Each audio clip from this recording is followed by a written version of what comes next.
Dear viewers, I hope you are all fine. This ultrasound video shows a case of incomplete abortion.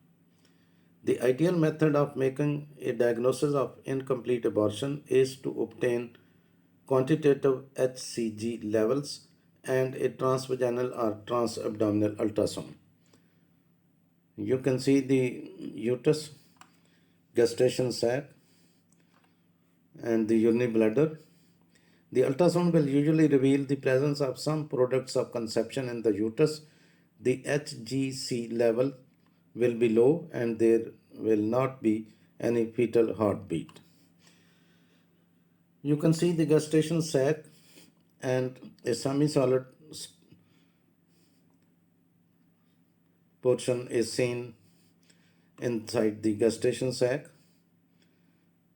There is no fetus or something that we could label as fetus is visible inside the gestational sac. Maybe some parts of the products of conception or the macerated fetus or some blood or clotted blood may be seen.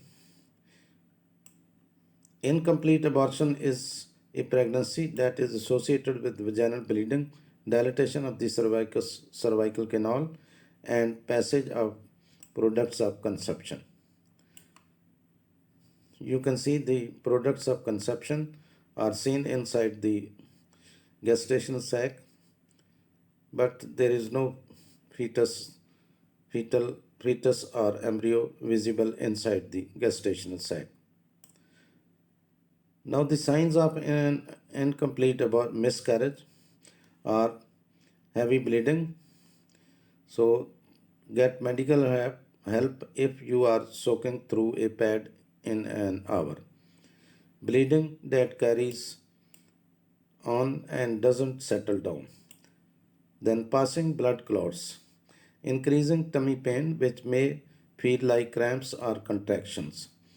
Raised temperature, fever, and flu like symptoms.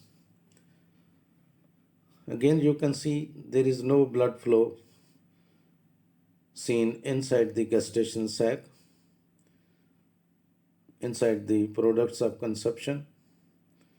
There is no blood flow seen, although uterus and it should have the blood flow. Now, the various terms used, the complete abortion is an abortion in which all the products tissue of conception leave the body. Then there is incomplete abortion, as in this case, only some of the products of conception leave the body. Now, then there is inevitable abortion. Symptoms cannot be stopped and a miscarriage will happen.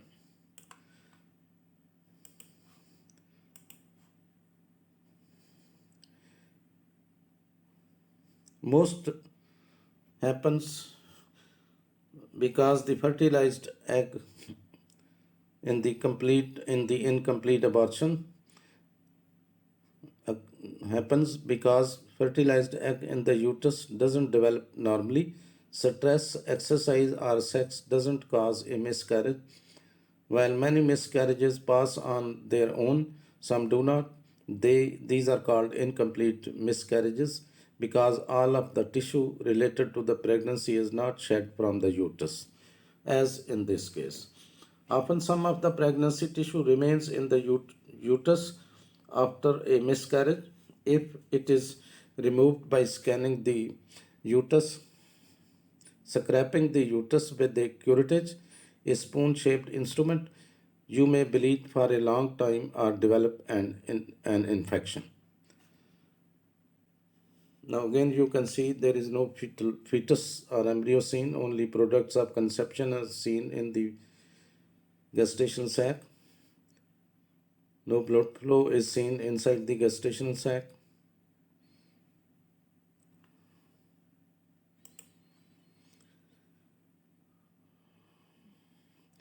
While abortion is happening, the cervix dilates wider than normal. When the cervix is more open, the uterus is more prone to infection. This is why doctors recommend waiting for at least 2 weeks after miscarriage to insert anything into the vagina, including tampons, douches, and yes, anything else that may penetrate. So, infection after abortion usually happens. Symptoms of fever of 100 degrees Fahrenheit or 38 degrees centigrades or higher, pain and belly tenderness will usually start. Thanks for watching. Please subscribe my channel. If you do like this video, please click the like button. Thanks.